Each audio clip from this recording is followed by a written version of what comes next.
don't think there's anything that's original anymore. But growing up, I always liked certain photographers like Chico Leitman, who used to shoot for the European photo magazine. I also loved Helmut Newton, Guy Bourdin, and I always wanted to do a shoot like this, in a bourgeois-like house with pretty girls and sexy clothing.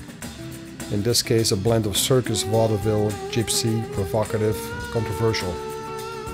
Artistically, I tried to find a blend here of eroticism and fashion with some unique styling. I enjoy some sensuality in a portrait, so if I have full creative control, there will be some sensuality in the image. I think the right lens is extremely important.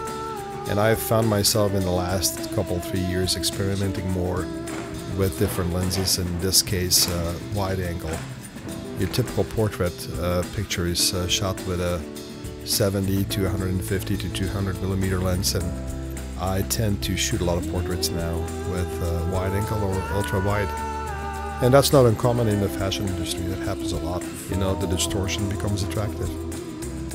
To organize a shoot like this, first you have to come up with a concept and then a budget that can support the concept.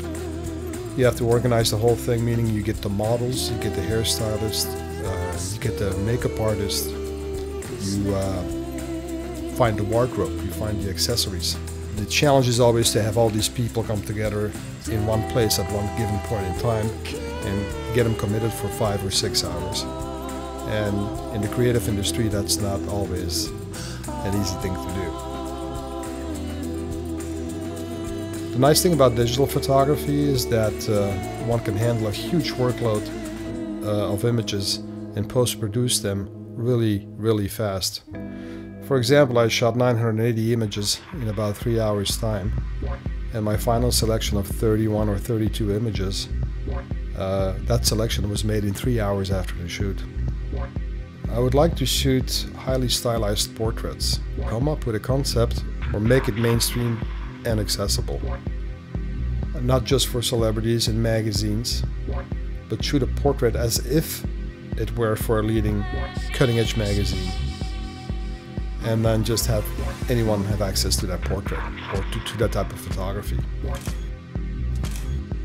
What I told the models in this shoot was that, you know, you're very independent, strong women slash vixens, friends, good buddies, 3 of you living in this big house, walking around the way I shot you in those outfits, being liberated.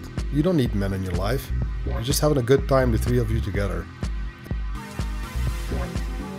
The way I deal with my subjects in photography, and in this case the models, is I try to make them happy, warm and fuzzy.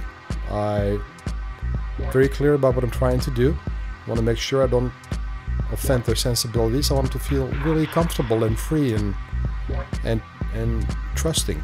I kind of want to be friends with my models. I enjoy it, you know. They're girls that they're really artists, and they have to be artistic in order to make it good, to make it a good shoot. You have to move right, and sometimes it's good when they have initiative. You don't always want to direct every microsecond of what they're doing. Just give them some freedom and see where it goes. I think it would be interesting to be able to bring highly stylized portrait photography to the masses. Shoot a picture that you've really thought about, that the photographer and the subject talk about and pre-produce as if it were for a cutting-edge magazine. The type of photography that's accessible to celebrities or to really glossy magazines. It would be very nice, it would be very cool if you could do that with anybody and provide that service, and that's what I'd like to do.